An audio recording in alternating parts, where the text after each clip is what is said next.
All right, looks like we're live. Welcome everyone to the July 29th meeting, specially called meeting of the Athens-Clarke County Winterville Joint Development Authority. And we're starting at 4:04 p.m. Eastern Daylight Time. First thing is to look at the agenda and approve the agenda. I'd like to put forth a motion to approve the agenda. Is there a second? Who is that? Was that It's Kelly, second. Kelly? All right, Kelly, second. All right, Kelly did second. Everybody had a chance to look at the agenda? I mean, it's the same as previous week, so unless you have a strong desire to look at it, we can just go ahead and vote on it. All those in favor of approving the agenda, say aye. Aye. Aye. Opposed? All right. The agenda is approved unanimously. The next thing is the approval of the minutes from the last meeting.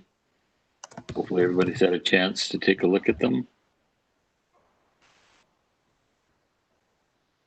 I didn't see any, well, I'd like to put forth an a motion to approve the minutes for last meeting. Is there a second to that? I'll second. Stephanie seconds, all right. Is there any discussion of the minutes? I personally didn't see anything out of place.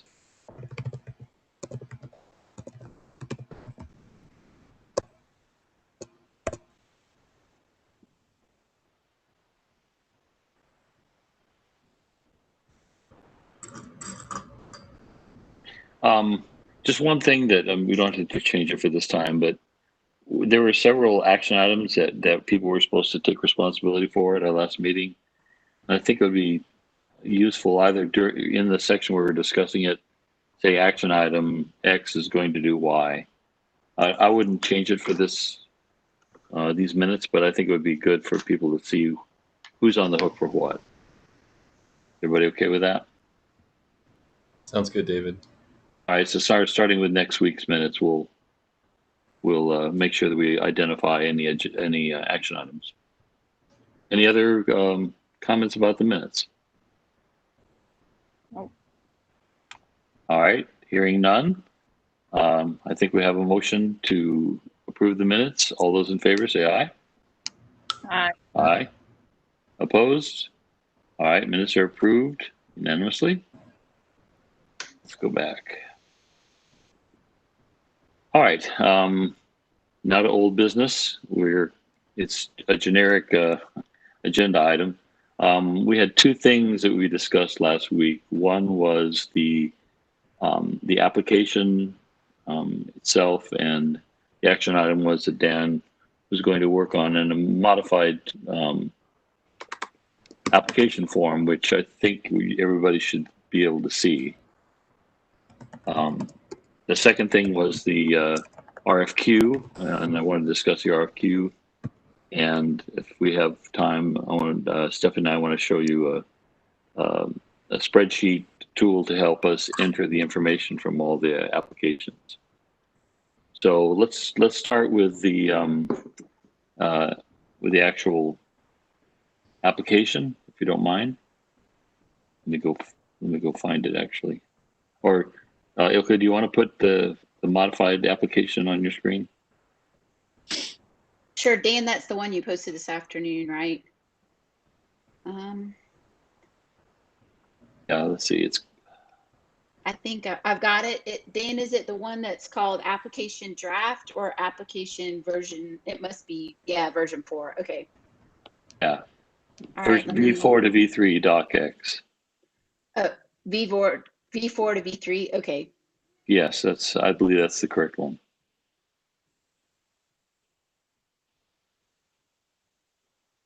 Okay. Let me.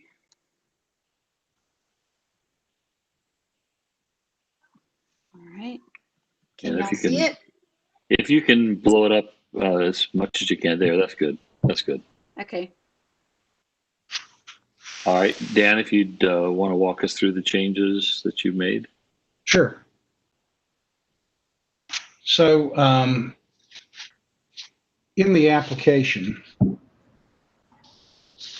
looking at the clean copy. Let me look at the markup. We had a discussion of pulling the RFP part of this out from the RFQ. And I went ahead and did that in a couple of places. You see some sentences struck out. Sorry, Dan, I don't mean to interrupt you. This is not the RFQ document. I think you're referring to the RFQ document that you took out the RFP information on, right? Let me look. I'm looking at the one on my screen. Yeah, let me go to the right one. Correct. Yeah. It's application form V4 to V3. That's what we're. Okay. And I've got it. I've got it now, but I don't have it on my screen here. Give me a sec. Okay. Now I've got it. Okay. Sorry about that. That's fine.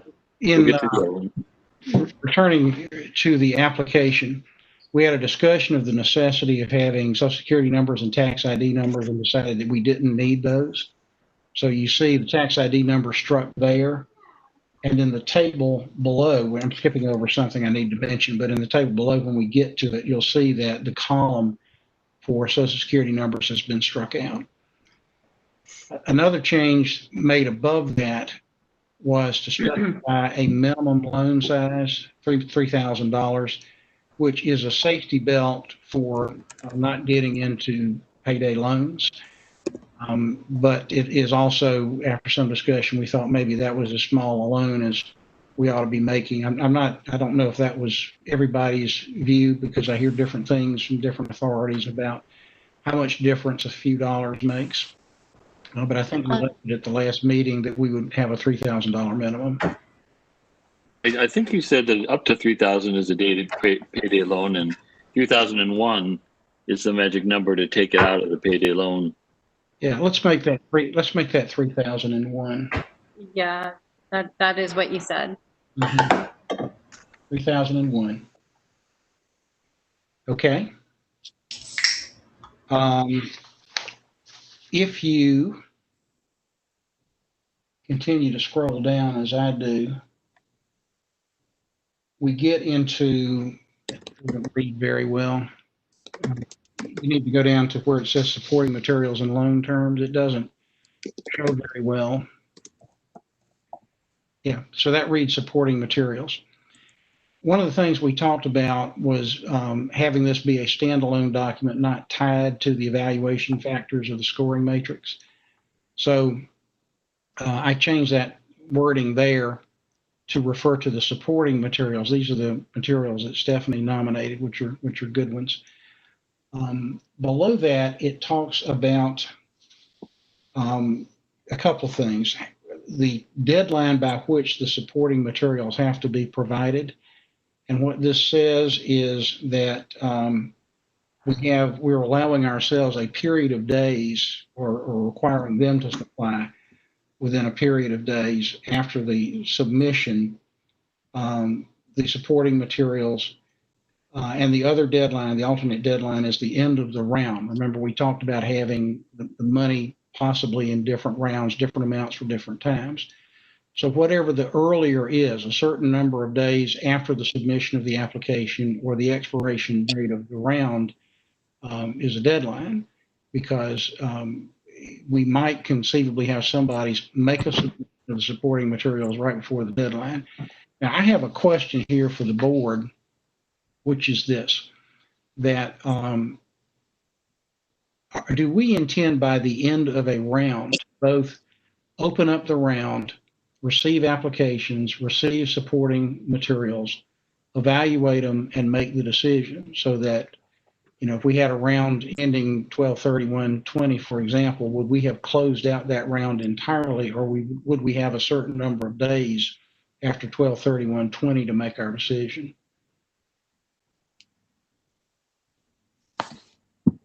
I think people need to get whatever the round period is, that we have a deadline where they have to submit their application. And then I do believe that we need a reasonable amount of time to score, discuss, and make awards for that period. And I don't know exactly what that time frame is from the end of when they're due to the time we actually award them. but we need to come up with something that's reasonable. If you would skip ahead, Yeah, and can I make any suggestion? I mean, I like seeing the changes but it's hard to read what's really there. Mhm. Is there any way, Ilka, could you approve all those changes so we don't see all the markup? I mean, I find it difficult to follow.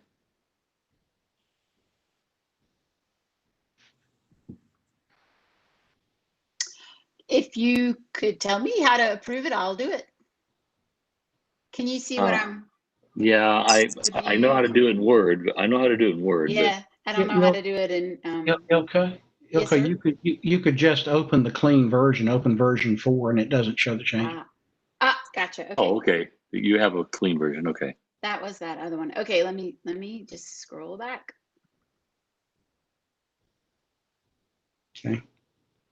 Okay. That's a little cleaner. Thank you. Right. So in the same vein, you see supporting materials is what we're talking about now. And Ilka, could you scroll down to funding? So one of the things I want to point out is these are a little inconsistent now, because one of our comments last time that was about turnaround, we needed to provide a turnaround. So this sentence here says we estimate that we will approve or deny an application within blank days after the application, including all timely submitted supporting materials, is submitted, but no later than by the end of the round. So if we're going to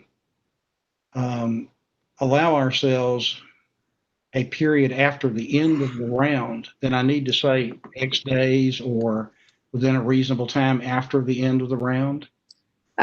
This is Stephanie. I would say we need up to 14 days after the closing of the round. So, if we say we're going to take applications for 3 weeks, then we need another 2 weeks to make the decision after that round closes, because we're kind of like comparing people with each other and taking the highest scores. So we need to get them all in a round. I agree with that. I wasn't sure what to make of the notes that I took from our meeting, but to me, that's the way it would work. A round is a period of time within which money is available.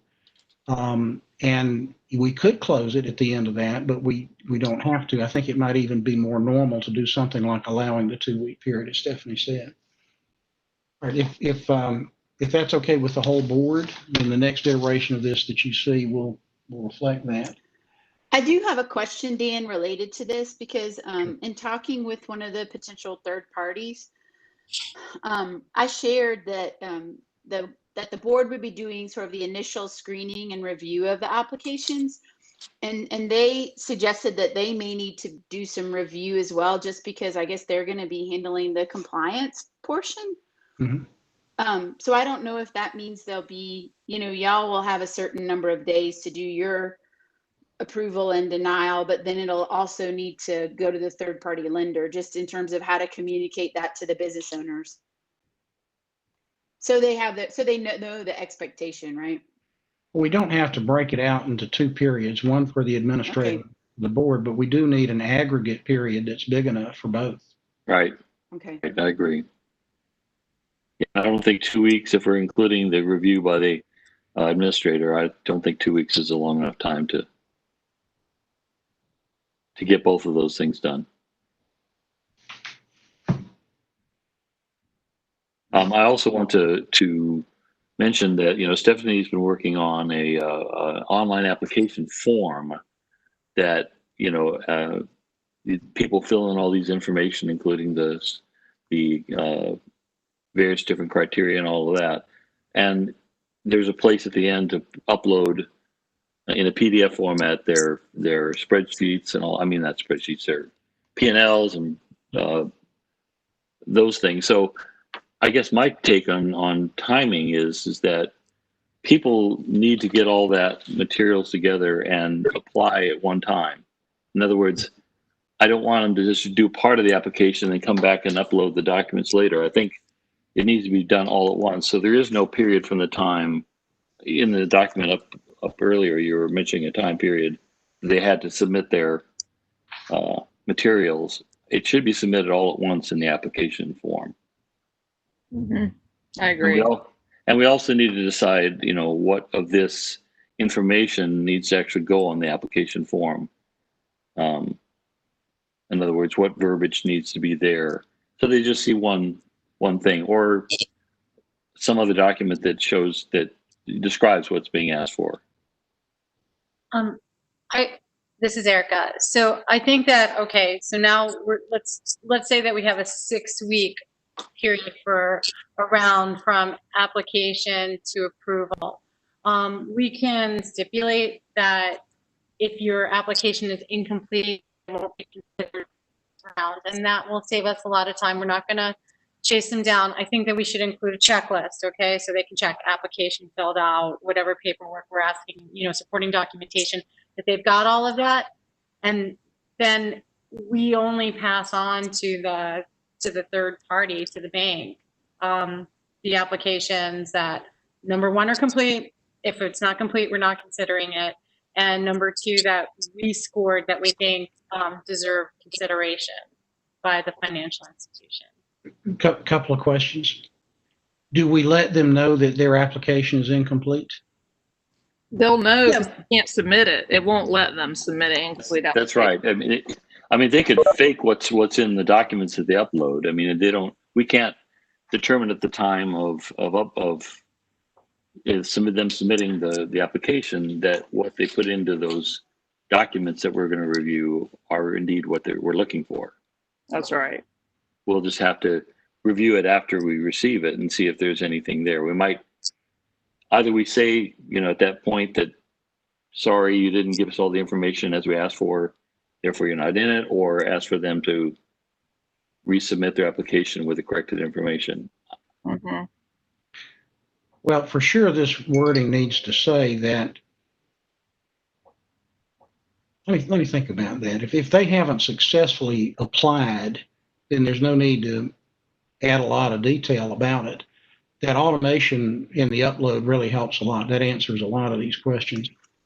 All right, so let's go back to, we won't send to the administrator what? How are we screening at that point?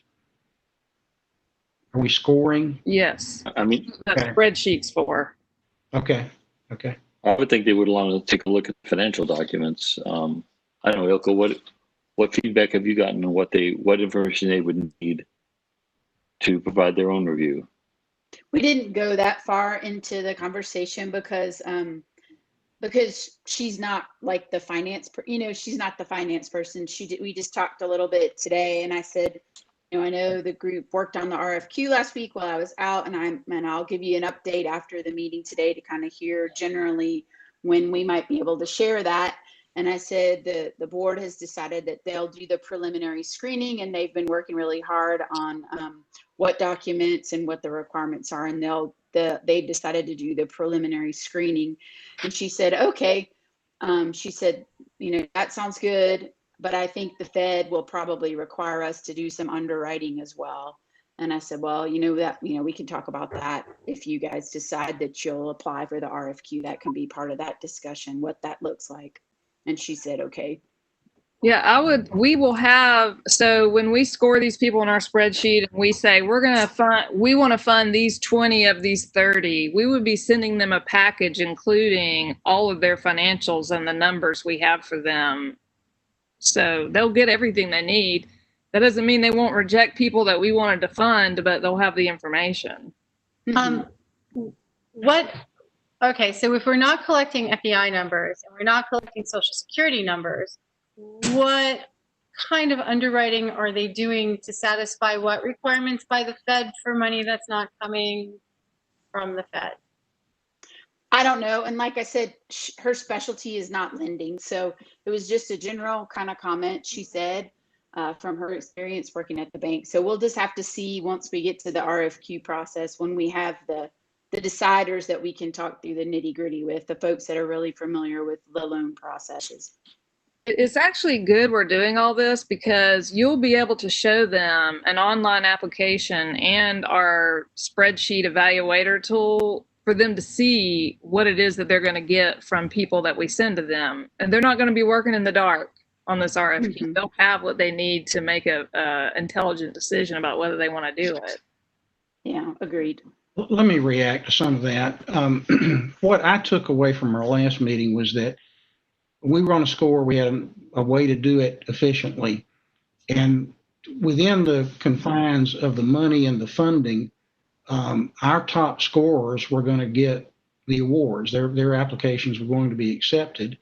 And we'd be turning this over to the administrator to basically close and service the loan. I also wonder why a bank would think that it had federal standards to meet in administering somebody else's money. I mean, there may be federal regulations of, honesty and things like that, but I wouldn't see how it would relate to credit underwriting because it's not the bank's credit. But this will come out in the wash. And what I think I might add to the application at this point is just that incomplete applications won't be accepted, which is accurate. And then in the application itself, I don't know that we need to say anything much about the interaction between us and the administrator other than what's already said in here, unless somebody has a different view. That was kind of my point. It's not their money. Yeah. Agreed. Yeah, I agree. I think that's just because the background she has related to loans is from a bank perspective, using the bank's money and not necessarily a revolving loan fund using the JDA's public funds to do it, But I think that'll, be part of the conversation anyway. It sounds like if that bank responds to the RFQ, their response to how much experience do you have doing this is, unless there's bank officers that this person doesn't know about, is going to be not much, but that's kind of to be expected. Yeah. Well, from the online form that Stephanie's put together so far, which we'll show at the appropriate time, there isn't a place for all the people and not the Social Security numbers, but all the other columns. If we want that as part of the application, then we need to, of course, modify the online form to include that information. That's true. It was so many fields, and you can't do side-by-side fields on Google Forms, so I don't really know how to get that information. We'll figure out something, but if we're asking for that information as input and we're doing it all online, we need to figure out some way to gather it. Yeah. Stephanie, on the Google Forms, and I'll make this brief, is there a way to add a field and not make the subsequent fields required, just the first one? You can require or unrequire as many fields as you want. The issue is with Google Forms, like they have a question called short text. So all those fields would be short text. So we're asking for 4 or 5 fields for each person, up to 5 people. That's a whole lot of fields to have on a page when you can't put them side by side. One idea is that we could make one big paragraph field and just tell them to put the following information about each owner, like just type it all in there, because we're not doing any kind of data analysis on it. It's just informational.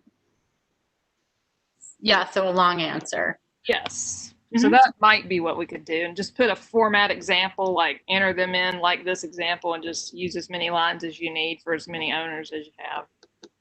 Yeah, that might work. Okay. All right. So again, we need to bear in mind that this is all going to be administered online. So a lot of the text we can put into the actual application so that people know. And then we'll have our input fields as well as documents to upload. And as far as I'm concerned, if somebody uploads something and it's not accurate, I don't know how much effort I want to go to getting them to resubmit it for accuracy. Do we want to, if somebody submits an application, we review it and decide their P&L doesn't look right, or they gave us the wrong information on whatever. At that point, do we go back to them, or do we inform them that they did not provide the information? What's the general sentiment? Or give them a low score. What's that, Dan? Or give them a low score. once we start messing with our scoring algorithm, I think if there's time for them to correct errors, or they could resubmit as long as they get it in within the 3-week window. So if they don't submit until the very end of the window and they don't have time to correct errors, then that's it. They're just out for that round. If they apply early and there are some errors, we can return it to them. And if they get it back within, the 3-week window, then fine, we can consider it. But it's on So them. so the set of reviewers will look to make sure everything is right, and would somehow email them and say, we got all this, but these documents are incorrect. And you have Yeah. until the deadline to correct it and resubmit it. Yeah, I've messed up applications before. Couple of observations that we're taking on an obligation if we do that. We might or might not express it in the document, but it's something to think about. I mean, what happens if we miss one that's incorrect, or we say one is incorrect that's not? For that matter, what is incorrect in this discussion? What do we mean by incorrect? They upload a P&L from 2017 instead of 2019. Like, they just don't give us or they don't include any bank statements. That would be incomplete. But didn't I hear earlier that they had to respond with the correct information, or they? Yes. Yeah, you can make these fields required. So we have an upload field for bank statements. But if they have 3 operating accounts on their balance sheet and they only give us 1 bank statement, that's incomplete. We know that. You don't without personally looking at it. So You'd have to look at the balance sheet and make sure that all those accounts have a separate bank statement uploaded for them to be valid.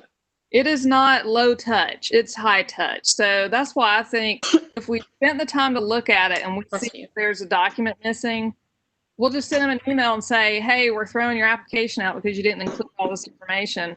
Or there is an option in Google Forms to allow them to edit their application. So we could just tell them to go back to the application and submit the right documents. I mean, we have to work through that, but I think it's possible to do either of those things. I think it could get confusing if we have 2 different applications from the same organization. That's what I'm saying. Yeah, the edit function would make that's more why sense. Right, that's what I was getting at. I'd like to have the edit function instead of a resubmit everything kind of thing from them. Right. So we don't make a decision on this now because we can work through tests. Right, One I thing we understand. might consider doing as part of our outreach process, we have several organizations that already work with very diverse groups of entrepreneurs in our community. Maybe we do a little training session, and then we could offer them potentially, like, if you need assistance completing this application or have questions, then maybe we have, if the organizations agree that they'd be willing to help. Like, I know SCORE has said they'd be glad to help organizations apply. So maybe that's one route that would help give people someone to reach out to in case they need assistance or they start to get an error and they're not sure what they need to do. I think the biggest problem. Go ahead, Dan. Volume will be the question. Sorry. Help me with this, because when we were discussing supporting materials earlier, I threw out incomplete applications will not be considered. And it sounds like we're saying they won't be successful. We'll look at them and give them the opportunity to edit. I'm trying to just understand how far we're willing to go with this, realizing that, if anybody's disappointed, they may point to this as being grounds for dissatisfaction. Well, if it is incomplete, let's just say they didn't include a document that we needed, or they didn't tell us they had extra owners when in fact they do, and we can see that from their financials or whatever. We can make every best effort to let them know what's missing and give them a chance to complete it. But if by the cutoff time and date they haven't completed it, we will not consider it.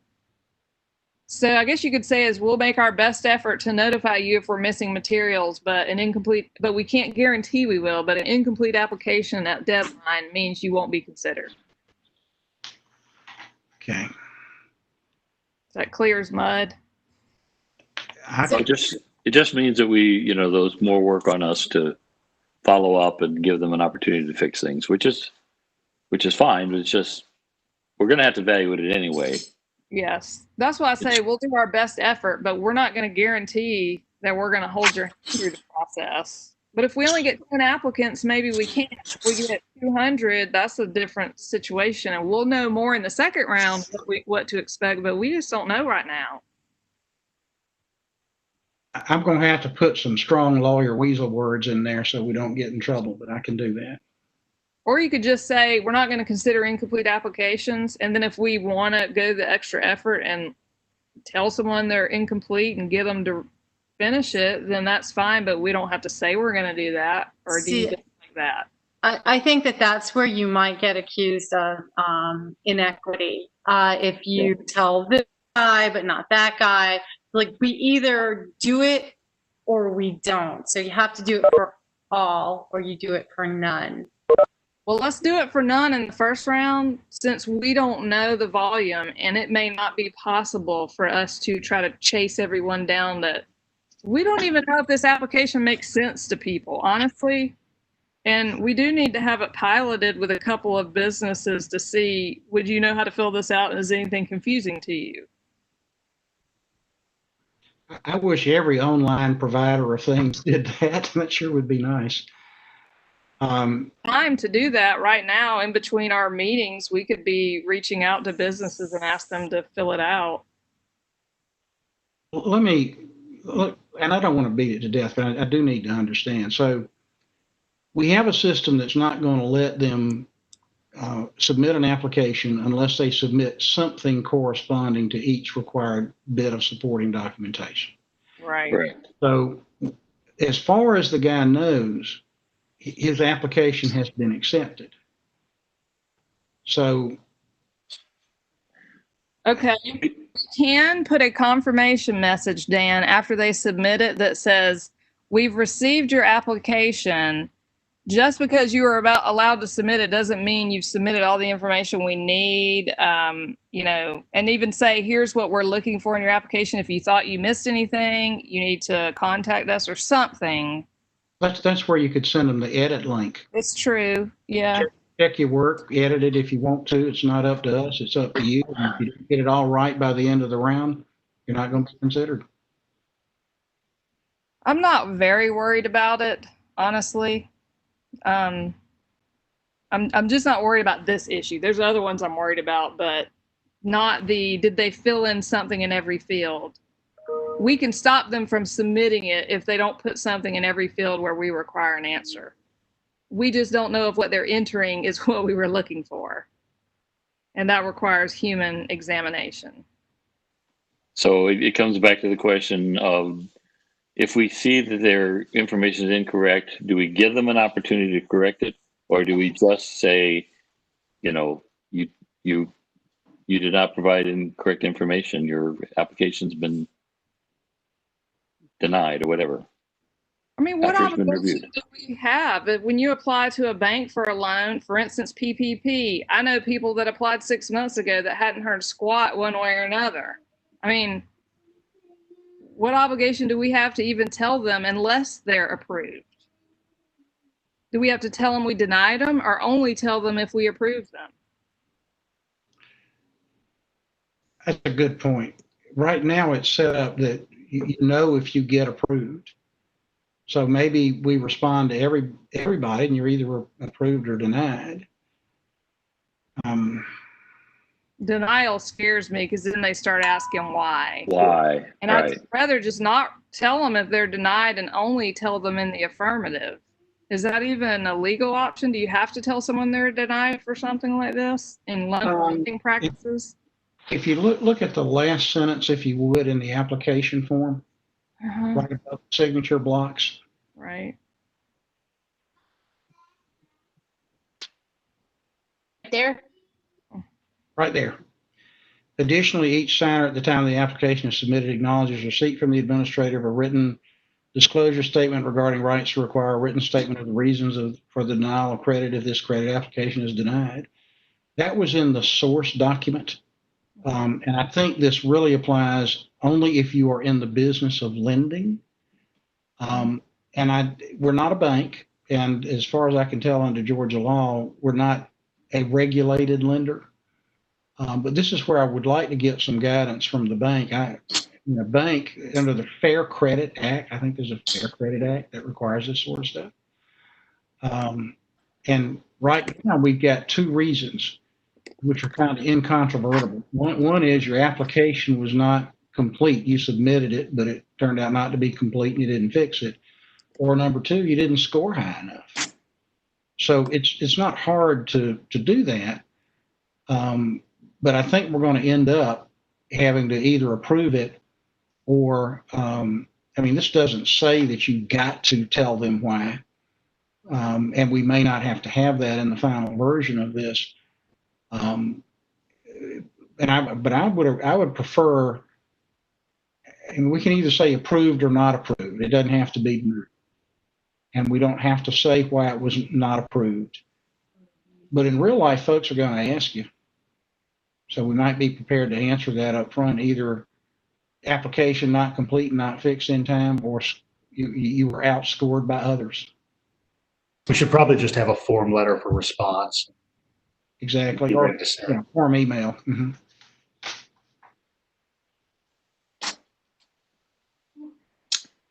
So I'd be leaning toward not giving them feedback on their application and just if they didn't fill it out, then when we go to actually approving the loans, we could let them know that they did not fill it out. The reason for denying is that they didn't fill it out properly, or they didn't meet the score. Well, one thing, I'm kind of on board with that, again, assuming that we don't get counseled otherwise by the bank credit underwriters. But maybe what we do is to send an email saying, if you are receiving this, X number of days after the end of the round, when it's all done, we send an email to the people who were approved and say you were approved, and to the people who weren't approved, and the email says, if you are receiving this email, you were not approved. Period.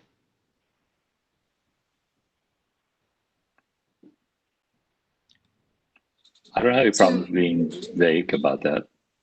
Well, they will ask questions though. Yeah. So yeah, if they're not approved because they didn't score within the parameters of being approved, then we should tell them that so they don't reapply. Like they don't try to change it. They can't change that information. That's their information. But if it was just like missing documents or missing bank statements, they could correct that. So we might be not approving a business that we really could help, which is the whole reason that we're doing this. This is making me think.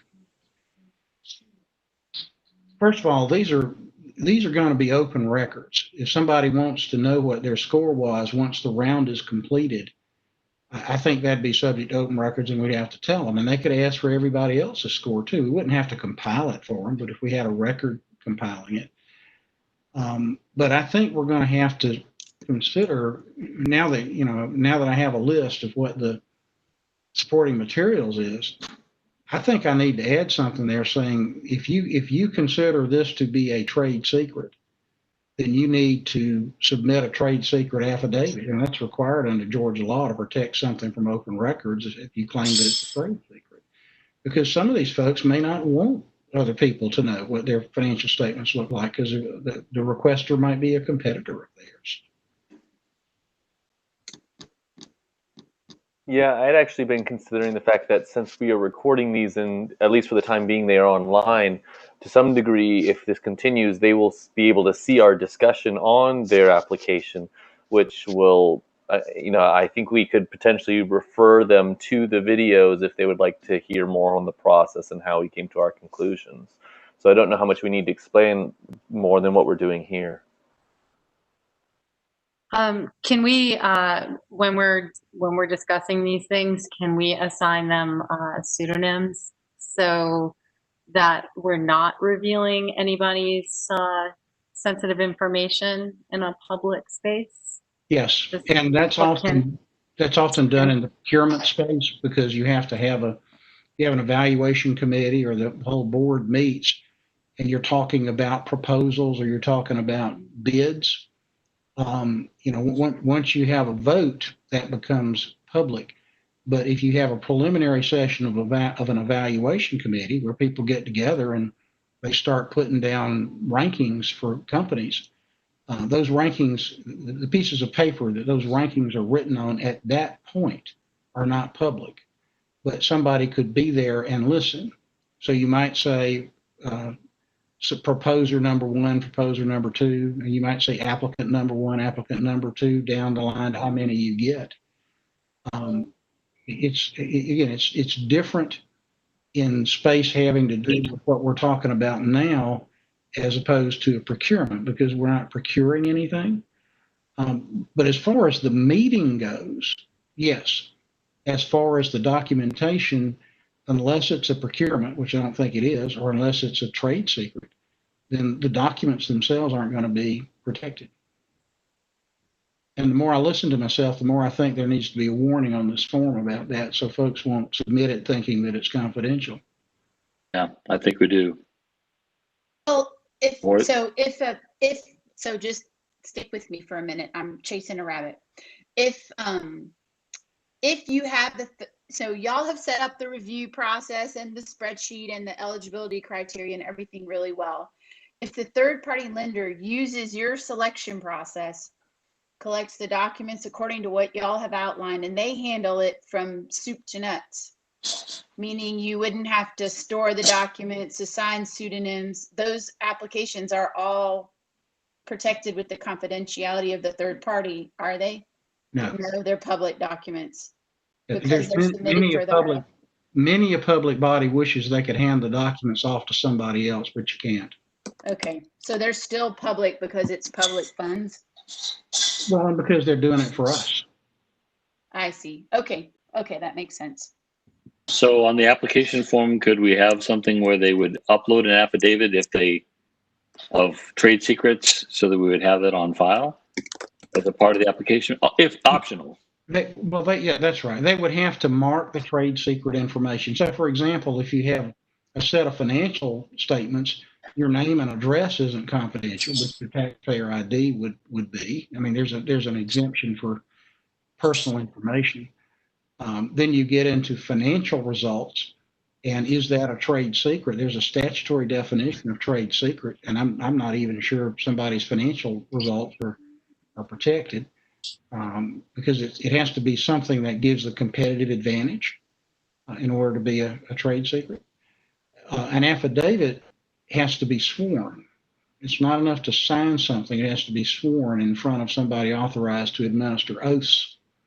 So they would have to print an affidavit form, go to a notary public, swear to it, get it notarized, scan it, and upload it, and then they ought to mail it to us because we haven't got the original affidavit if all we got's a scanned copy.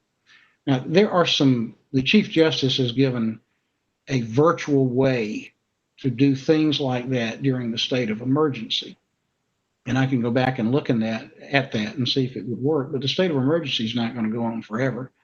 So we need to have a mechanism in place that would withstand challenge if somebody tried to get a competitor's information and we were defending our right not to provide it.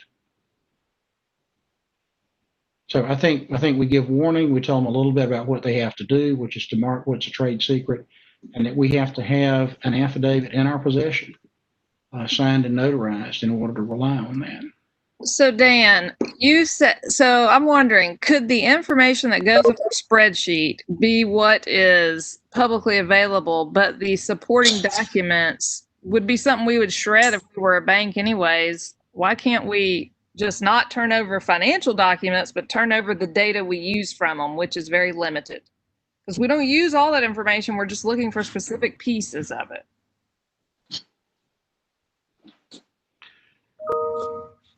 I think it would be better if we only want specific pieces, then we could ask for the specific pieces. Let me tell you why. If we have possession of a document, there's a case from the Georgia Supreme Court, which is called the NASCAR case, when the city of Atlanta and the state were competing for the NASCAR headquarters or museum or whatever it was. It turned out to be a white elephant, so we need to be glad we didn't get it. But at the time, everybody wanted it. The Atlanta Chamber of Commerce was brought in by the state to be a part of the process and to hold the documents. So they've got documents that the AJC wanted. At that point in time, they have the same duty that the state did or the development authority did to respond to the public. And that would include, I mean, we don't have a document retention policy. The development authority is not required to have a document retention policy. But I think folks would look, the Attorney General's office might not react favorably if we destroyed documents that, however, transitorily were public records. So I can't say for sure that anything bad would come out of that, but if there's a way to say, here is our spreadsheet that we created and you need to populate it with data, then that does the job. It doesn't let us look at things like the CPA certification and the notes and if any qualifications in there.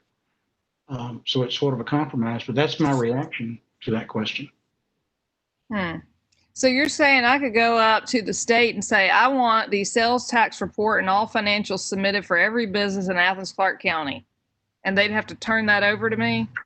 Tax returns are not in the same category. Oh, good Lord. Why don't we just ask for their tax returns then? We don't have to turn those over. Well, we're not the Department of Revenue. I tell you what I can do. I can look at that more closely. But this is not an unusual situation. There are a lot of development authorities with economic development projects that won't due diligence information. And this is the same discussion that the authority folks have with the prospect and their lawyers and their accountants about turning over stuff that they don't want the world to know, and they particularly don't want their competitors to know. Well, financial reports are, to me, proprietary and protected information. The way you structure your finances has a lot to do with how you operate your business, and it gives information about how your operations work. I think it's very proprietary and should be not shown to competitors.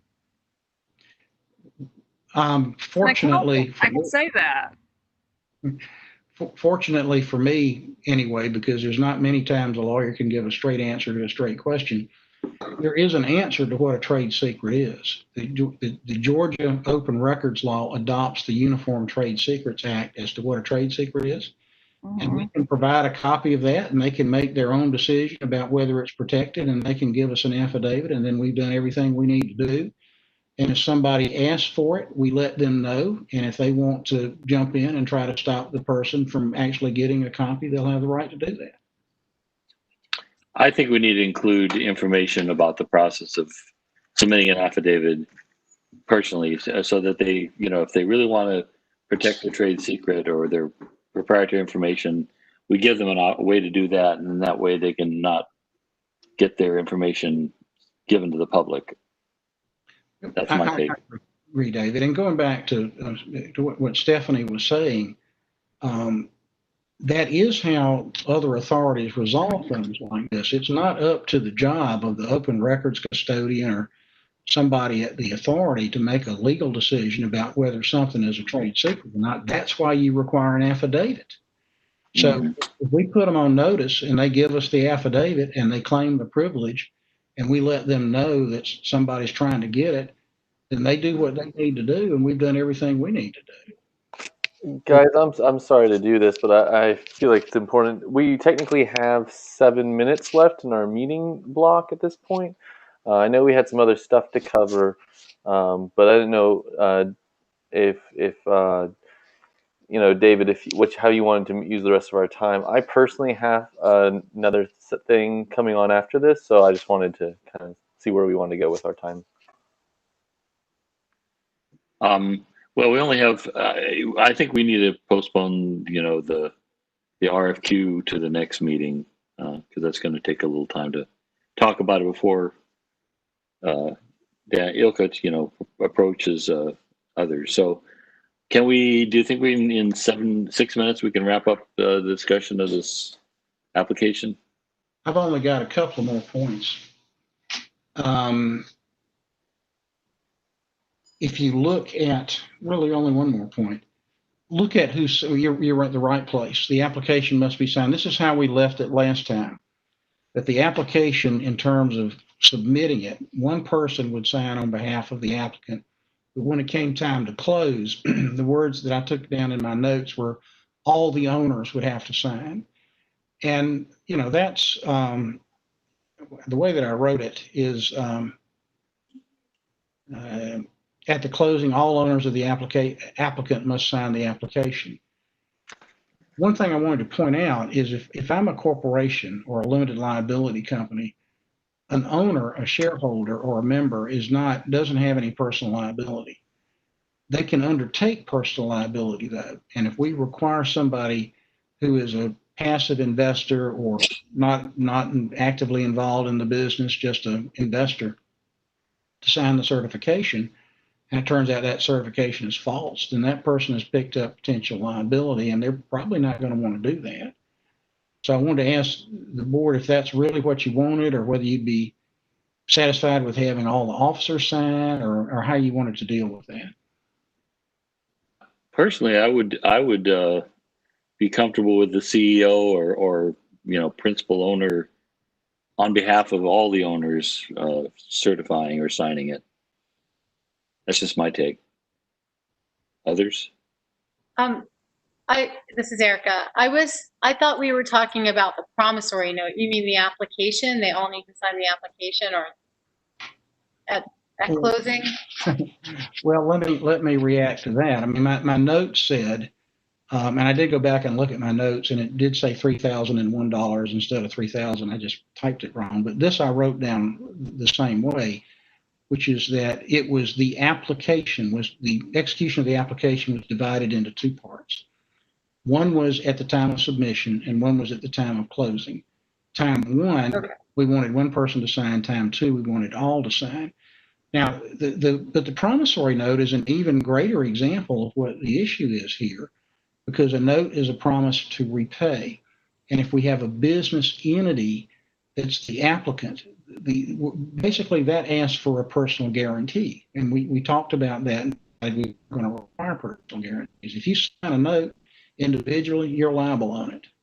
If you sign it in a representative capacity as an officer or a managing member or something like that, you're not. So that's the distinction. All right, I had it backwards then. What if we said operating partners, so that the passive investor who has no say in how the business is run day to day would not be signing the application, but just the people who are involved in the operations of the business? I want what the board wants. If you want everybody to sign, I want everybody to sign too. What that suggestion does is at least you've got people signing who know what they're doing, supposedly, and who know whether what they're saying is right or wrong. Still, if it's a business entity, that person isn't liable personally on anything else, and now we're asking them to pick up, first of all, the certification liability that there's not any false statements in this. And secondly, if they sign personally on the note, then they're becoming a personal guarantor. Those are considerations. Just tell me how you want it to read, and I'll make it read that way. Since the first part is an online form, if we have all the owners listed, and we say that all the people listed in the owners section certify that that they're, in other words, we're not going to ask each one to electronically sign the application. Initially, correct. Right. But we could stay in the online one that the owners, whoever, the operating owners, whatever, would have to sign at the time the promissory note was. And that's what it says right now. Well, I would say that if the operating partners didn't want to share with their passive investors the details of the operation, then maybe that's not a good candidate for a loan from us. So that's one way of looking at it. So they would have to, in this way, open their books to people who might not otherwise be looking at them on a regular basis. That's not a bad thing. I don't feel strongly that every owner, passive or active, has to sign. But what about all the people that are listed in the earlier section of the application? So if we're going to list all the owners, all the people who have a percentage of the business, what's the purpose of doing that if they're not all going to sign? Information, it's to a lender, that's valuable information. Character is part of a loan, and bankers like to know who they're dealing with. In fact, it's a federal requirement now, know your customer. Right.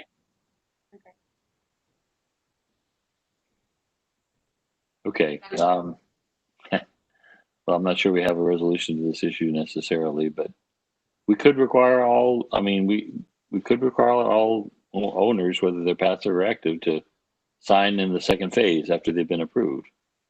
But they have to be listed in the first phase. Is that all right with everybody?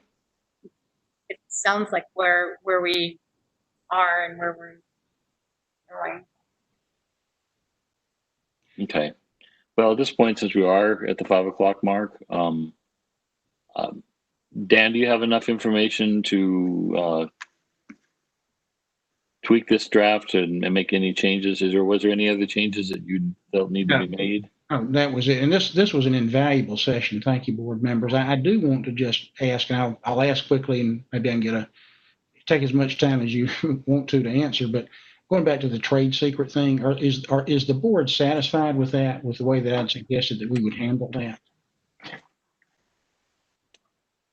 I am. Yes. Yes. Okay. Yeah. Then I will make it so. I'm good Okay. to create the next version of this. Thank you. All right. Well, I think that's other than any quick reports from Ilka or Dan, like to keep it to our hour. So, any reports from either one of you? You've probably heard enough law stuff for this afternoon. Okay. Ilka, you have anything else? I'm good. I'm still working on the property and liability insurance, and hopefully by next week we'll have our one quote for coverage back and have heard back from the second person we're asking for some information from. All right. Okay, sounds good. The last agenda item is our next meeting. I suggest that we seem to be running close to our hour. Could we do 3:30 to 5 next week, next Wednesday? We have a little extra half an hour, or what? Yeah, I'm in video meetings all day, and I'm not sure if I'm reporting to the building next week, but I'll just work through lunch and take that half hour at the end. I don't have a problem with that. All right, so am I hearing that everybody's in general okay with 3:30 to 5, whatever date that is? August the 5th. August 5th. Yes. All right, I'd like to put a motion that that's be our next special call meeting, 3:30 to 5 on August 5th. Is there a second to that? Stephanie will second. All right, second from Stephanie. All those in favor, say aye. Aye. Opposed? All right, we got our next meeting. And I'd like to put forward a motion to adjourn. Second. I'll give it to, was that you, Kelly? Yeah, you got it. I'll take Kelly. it, sure. All right, Kelly's got it. All right, all those in Need favor. to burnish adjourn. my credentials a little. Okay. All those in favor, say aye. Aye. Aye. All right, anybody opposed? Meeting is adjourned at 5:03 p.m. Eastern Daylight Time. And I'll try to, we'll have the agenda, maybe it's a little more fine grained about what we're going to talk about next week. And Stephanie and I have a little bit of show and tell to do for the group. So Good. Thanks, everyone. Aye. See you guys next Thank week. you. good week. See ya. Bye for now.